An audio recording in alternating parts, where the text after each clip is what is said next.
Well, I just now saw it, and it's great. I can't believe I got off of this and onto something else. You know, when you look at the moon, like today, what is it, 30% or whatever, and it's already higher than the sun. You got to look at the horizon to determine that. Kind of measure it. Put your elbow on the horizon. You see where the moon is. You see where the sun is, and the moon's higher in the sky. It's higher, and but then you forget about the horizon, and it's easy to do because you can barely, I don't even think you can see it. When you look up and just kind of look between the moon and the sun, and you can see them both. That's why I love this at 30% illumination, because that means the moon is still pretty close to the sun. Yesterday was even closer. Tomorrow it's going to be too far away to really appreciate this, because when you look between the moon and the sun, you'll see the moon and the sun without even turning your head. You don't have to do this. Tomorrow you're going to have to do this probably. All right.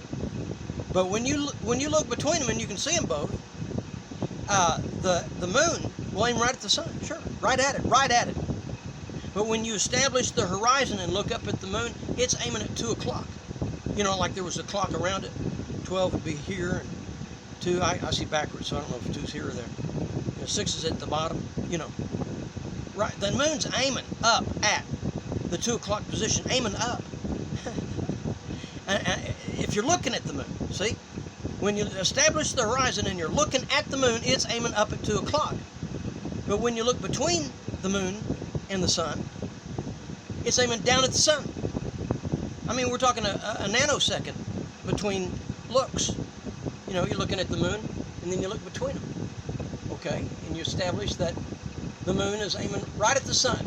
You can see them both. You don't even have to move your eyes. You can see them. But then you go back to looking at the moon, knowing that it's in line with the horizon, is aiming up at the 2 o'clock position. You don't even see the sun. You don't notice the sun. I don't know exactly what's going on. It's kind of psychological.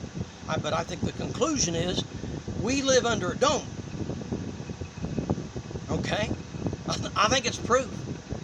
I mean, if it doesn't prove anything else, it proves that the moon does not aim at the sun when you establish the horizon.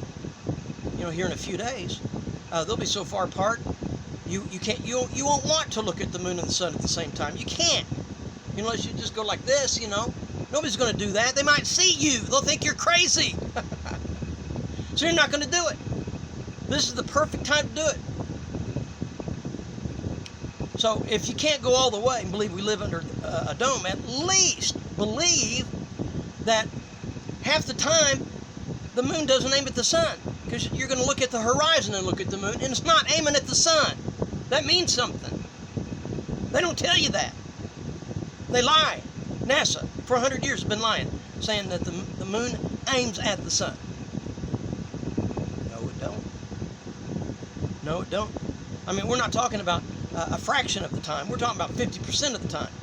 That's such a big deal. You don't say the moon aims at the sun when it don't 50% of the time. Love you.